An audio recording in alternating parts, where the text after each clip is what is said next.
Hola, Evan Montes de Call Throne, y en este video quiero analizar un pequeño debate que existe en la comunidad cristiana acerca de pedirle señales a Dios. Existe un argumento que dice que está mal pedirle señales a Dios porque eso demuestra falta de fe o falta de convicción. Y esto se basa en versículos como Mateo 16:4, donde Jesús dice: "La generación mala y adúltera demanda señal, pero señal no le será dada". Pero en muchos otros lugares del Evangelio, Jesús hace muchas señales para convencer al pueblo. Entonces, ¿por qué Jesús se molestó cuando los fariseos le pedían señal? Bueno, para entender eso hay que entender la religión de los fariseos, el judaísmo. Y aquí hay que aclarar algo muy importante que tiene a muchos cristianos confundidos. El judaísmo no es la religión del Antiguo Testamento. El judaísmo no fue lo que Moisés instauró en el pueblo de Israel, no fue lo que Dios mandó, no es observación de las leyes del Antiguo Testamento. ¿Qué es el judaísmo? El judaísmo es una manifestación de la rebelión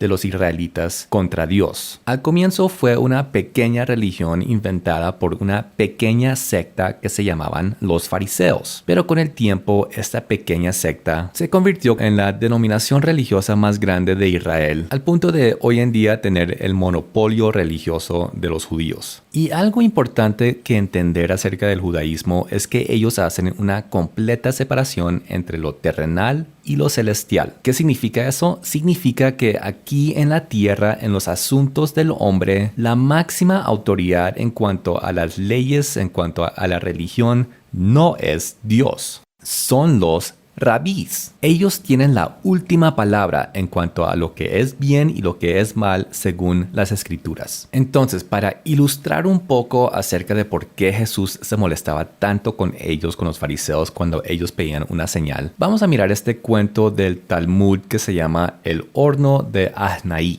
El Talmud es una recompilación de cosas que explican la ley del judaísmo, los rabís, las enseñanzas, y muchas veces utiliza cuentos o parábolas o leyendas para explicar esas cosas. Es muy similar a lo que hacía Jesús con sus parábolas. Él usaba parábolas para ilustrar sus enseñanzas. Y en este cuento en particular nos va a dar la enseñanza acerca de señales según el judaísmo. Este cuento lo pueden encontrar en el Talmud, en el tratado de Baba Metzia 59b. Y el cuento básicamente dice que se construyó un horno nuevo con unos materiales y no se sabía bien si usando esos materiales de construcción el horno terminaba siendo ceremonialmente limpio para cocinar o no. Entonces hubo un gran debate entre unos rabís. Un rabí llamado Eliezer argumentaba que el horno sí era ceremonialmente limpio para cocinar, pero los demás rabís decían que no. Entonces Eliezer empezó a usar señales para respaldar su argumento. Comenzó con un árbol. Dijo: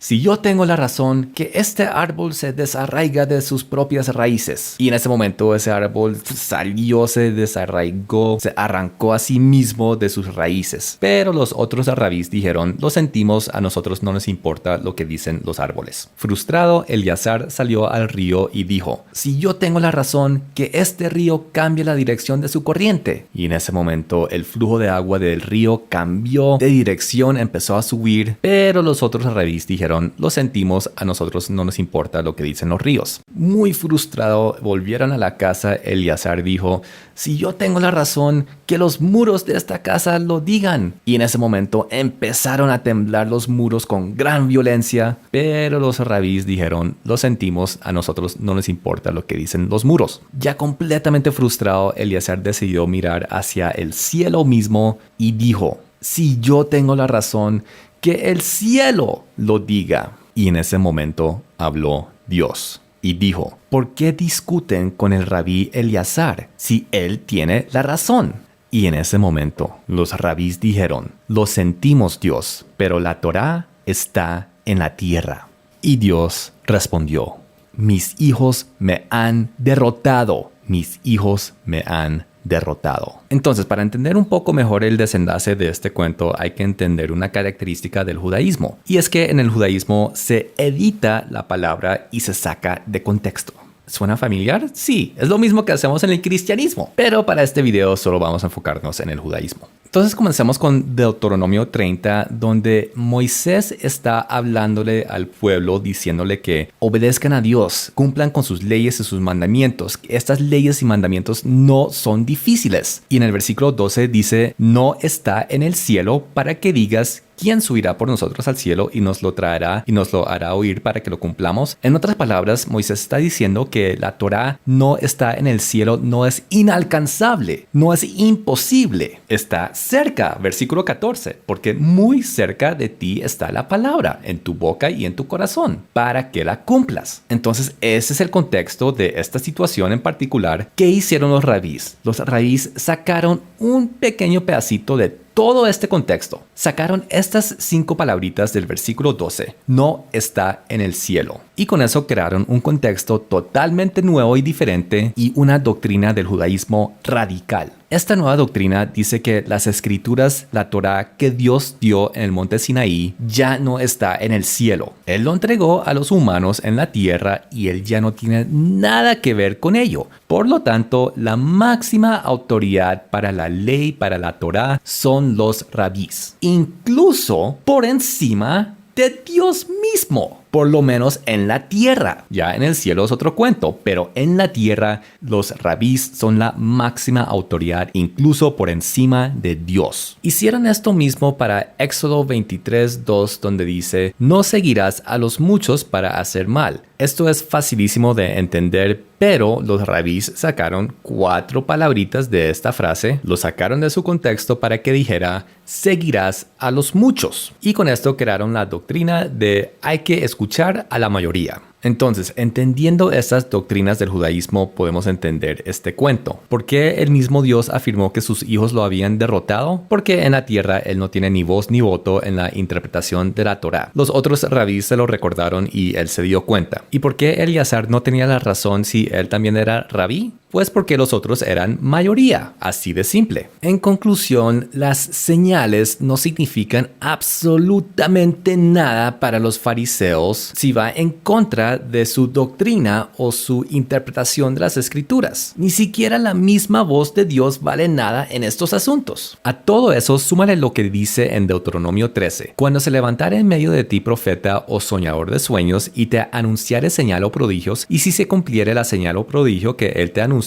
diciendo, vamos en pos de dioses ajenos que no conociste y sirvámosle, no darás oído a las palabras de tal profeta. Y con todo eso, pasemos ahora al Nuevo Testamento, a los evangelios, donde los fariseos le están pidiendo señal a Jesús. Jesús ya sabía cuáles eran sus intenciones, sabía que tenían 0 interés en señales, simplemente querían hacerlo caer en trampas. Por eso él los rechazaba tanto, por eso él los reprimía tanto cuando le pedían una señal. No era por la señal, era por ellos y por las intenciones y los engaños y las mentiras con la cual le pedían señal. Entonces, con todo esto quiero compartir como 2 enseñanzas. Primero, que no está mal pedirle señal a Dios, siempre y cuando sea con un propósito válido, de una confirmación de algo, de una manifestación o una respuesta o una evidencia para algo. Y segundo, que no hagamos o que dejemos de hacer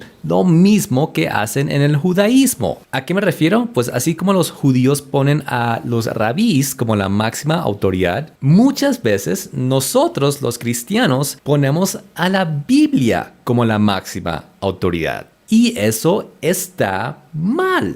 La Biblia es un manual, la Biblia es un objeto. La Biblia no es Dios ni es sinónimo de Dios. Dios es Dios. Dios es la autoridad y Dios es la máxima autoridad. La Biblia es sagrada, contiene la palabra de Dios, pero es un manual y es muy limitado. No tiene ni respuestas ni instrucciones de cómo cambiar un neumático o preparar una lasaña u operar una tablet. Pero no trata de eso, nunca trató de que la Biblia tuviera todas las respuestas a todas las cosas de este mundo. Para eso está Dios mismo. Para eso está el Espíritu Santo de Dios dentro de nosotros. Dios tiene todas las respuestas. Dios tiene todas las soluciones. Dios tiene todo. Para cosas generales y universales, sí, está la Biblia. Pero para todo lo demás está Dios mismo directamente con nosotros por medio de Jesucristo. Y es a Él donde debemos enfocarnos y a Él rendirnos y a Él darle toda autoridad, máxima autoridad. Y de recordar de que así como es un Dios de leyes y mandamientos,